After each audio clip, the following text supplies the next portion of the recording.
you cannot go on. You feel so lost and that you're so alone. All you see is night and darkness all around. You feel so helpless, you can't see which way to go. Don't despair and never lose hope, 'cause Allah is always by your side. Inshallah, inshallah, inshallah, you'll find your way. Inshallah, inshallah, inshallah, you'll find your way. Every time you commit one more mistake, you feel you can't repent and that it's way too late. You're so confused, wrong decisions you have made haunt your mind and your heart is full of shame. Dengar rumusan ataupun jawapan daripada Hasan Basri yang mengatakan kalau ulama itu ataupun orang yang fakih itu dia sibuk mengumpulkan dunia, maka orang yang awam pula dia akan pergi kepada syubhat, dia akan tergelincir kepada makanan yang syubhat. Kalau ulama itu pula makan benda-benda yang syubhat pun dia balon juga, maka orang awam pula akan makan yang haram. Dan bila ulama makan benda yang haram, maka orang awam ni dia akan jadi kafir. Jadi di sini diterangkan, dia kata Abu Lais berkata, kerana bila ulama sibuk mengumpulkan dunia yang halal, maka akan ditiru oleh awam, sedang mereka tidak mengerti sehingga terjerumus dalam yang syubhat. Jadi dia terangkan lagi, kenapa kalau ulama ataupun orang alim, orang fakih itu sibuk mengumpulkan dunia yang halal, maka orang awam tu dia akan pergi kepada syubhat. Sebabnya dia kata bila para ulama ataupun orang alim ni nampak gaya sibuk dia sampai tak sempat nak sembahyang secara tepat waktunya, ataupun disuruh ke di masjid tak sempat sembahyang, tapi tak sempat. Jadi orang awam ni dia tengok, oh dia pun nak tiru ulama, dia pun kejar dunia juga, ataupun dia sibuk mengumpulkan dunia. Cuma hak ulama ni dia sibuk kumpul dunia, tapi oleh kerana dia ni ulama, dia tahu sikit sebanyak tentang halal haram, syubhat ke benda, maka dia cuba kontrol. Lagi mana boleh kontrol, dia kontrol. Orang-orang ni dia tengok ulama ni sibuk dengan dunia, maka dia tiru, tapi dia tak tahu halal haram, syubhat dan sebagainya. Maka bila dia tiru kejar dunia, meniru dari sudut kejar dunia tu, maka dia pun terbabat. Benda syubhat pun dia langgar juga. Itu yang dimaksudkan bila ulama sibuk dengan dunia, maka orang awam dia akan jadi pergi kepada benda syubhat, dia akan terbuat benda yang syubhat. Kalau ulama itu pula makan benda yang syubhat, tengok ulama ni ialah macam saya cerita dari sudut makanan, macam tak ada milih langsung. Tengok gaya bila dia pergi kedai ke supermarket, dia belasah belaka, tak kira hak Cina ke apa benda, kan nampak ada syubhat sikit. Jadi orang awam ni tengok, dia kata ulama, dia tu ustaz lah, tok guru ke, tok lebay ke, kan, tengok dia belasah belaka. Jadi orang awam ni pun tiru. Bila tiru, maka dia pada masa tu bila dia tiru tu, dia tak ada nak perhati benda yang haram, dia kira benda syubhat. Ulama buat, dia pun buat. Syubhat tak haram lagi. Syubhat ni kalau kita tinggal, menunjukkan kita ni jenis orang yang warak. Warak ni apa ni maknanya? Orang yang berhati-hati dalam beragama dia. Dijaga kalau boleh benda-benda tu jangan masuk dalam diri dia. Sebab menerusi sifat wara' itu, maka kita akan dapat ketenangan.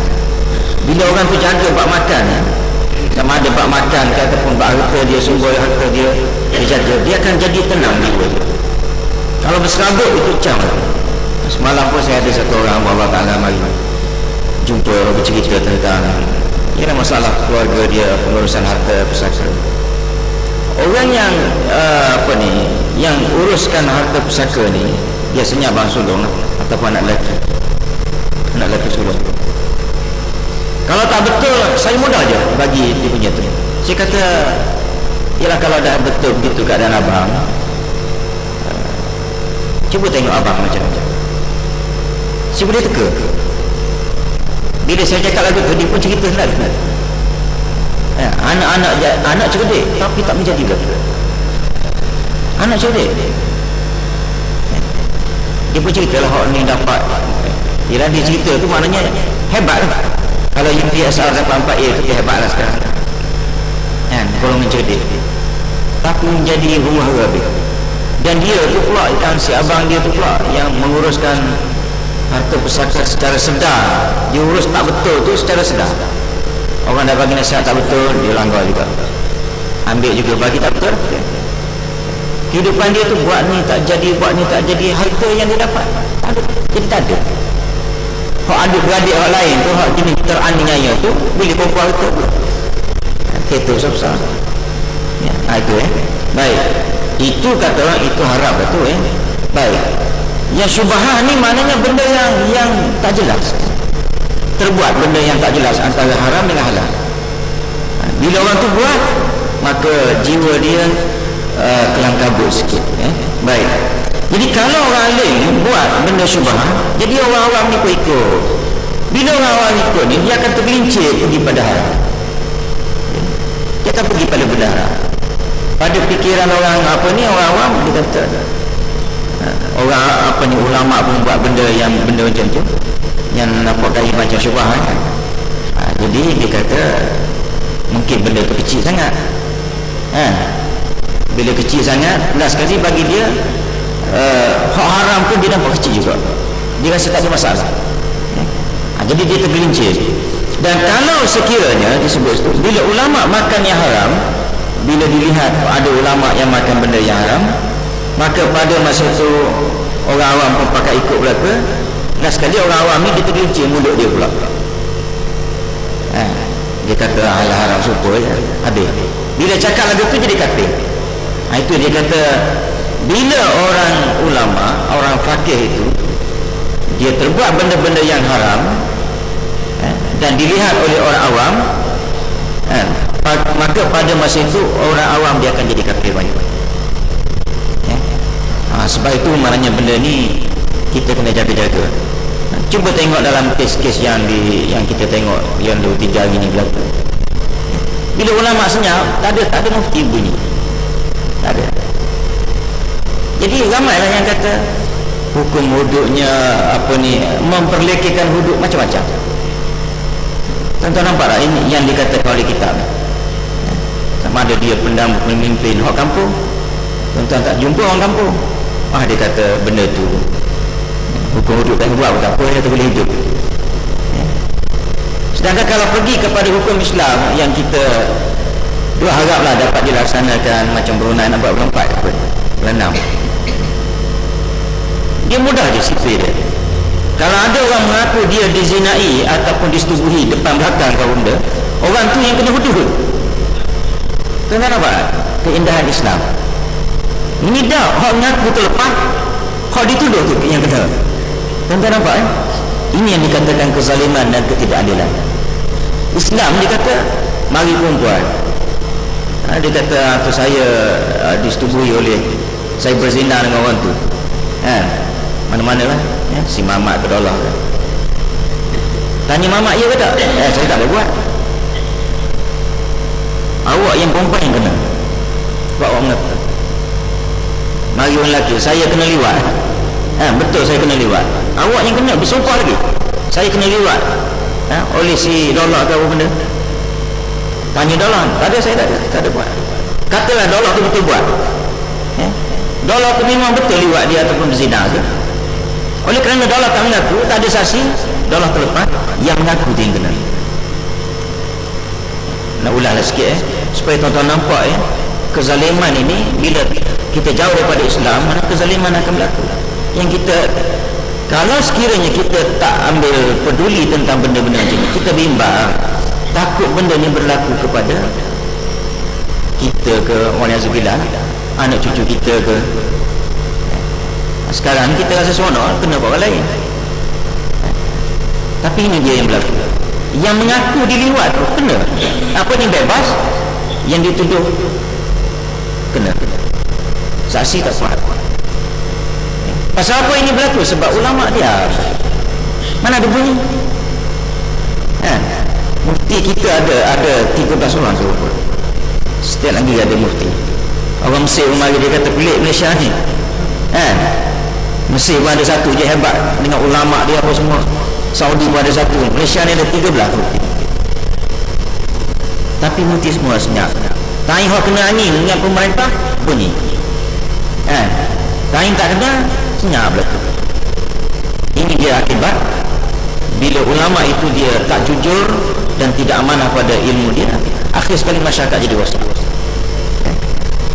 Apabila hari kiamat, maka orang-orang bodoh berpegang kepada orang-orang alim sambil berkata, kamu telah mengetahui, maka mengapa kamu tidak memberi petunjuk kepada kami dan tidak melarang kami sehingga kami terjerumus dalam kebinasaan. Inilah yang kita takut sekali. Jadi kita harap bila kita tahu, kita buat sekadar yang kita mampu. Orang tahu ada ilmu banyak, kena amalan dengan ilmu dia, kena sampaikan. Kita hak belajar sikit-sikit mari surau masjid ni, kena tumpah sikit pada anak cucu kita, supaya anak cucu kita tak tarik kita. Nampak kita mari surau masjid, tapi kita punya anak cucu, isteri kita tak ajar dia, tak cerita sikit-sikit. Cerita sikit-sikit sekadar boleh pun tak apa dah. Jadi kalau tak buat begitu, maka mereka ini akan tarik kita. Kenapa tak ajar kami dulu? Tak peringat. Kalau dah peringat, kita boleh jawab. Kalau Tuhan tanya pun, aku dah peringat dah, dia degil juga. Degil juga tak nak dengar cakap. Nak buat macam mana? Wallahualam. Jadi pertamanya saya ucap terima kasih kepada hak bagi sumbangan sekadar nak mendapatkan saham lah, saham akhirat kepada anak, dan juga ada seorang lagi 4 orang semua yang akan pergi ke Cape Town belajar tahfiz pada hari ini 7:30 malam. Dan saya pun hari ini bawalah anak-anak saya 3 orang tu, ni baju hijau, baju kuning, baju putih ni. Dia orang nak bersalam dengan tuan-tuan semua yang dah bagi sumbangan sikit sebanyak. Ucap terima kasih pada ibu bapa dan juga jemaah yang bagi sedikit sebanyak lah sumbangan. Saya ingat dapat 2,700 jadi kita bagi 4 lah, dengan ada satu orang lagi bagi 4, dapat aku lebih kurang 6,700 jadi nanti anak-anak saya nak jumpa tuan-tuan, nak bersalam yang depan 3 orang. Bismillahirrahmanirrahim. Alhamdulillah. Wassalatu wassalamu ala asyrafil anbiya. Allahumma ighfir lana dhunubana wa liwalidina warhamna wa jami'il muslimina wal muslimat. Allahumma ja'alna minal ladzina yastami'una al-qawla. Sallallahu alaihi wasallam. Alhamdulillah.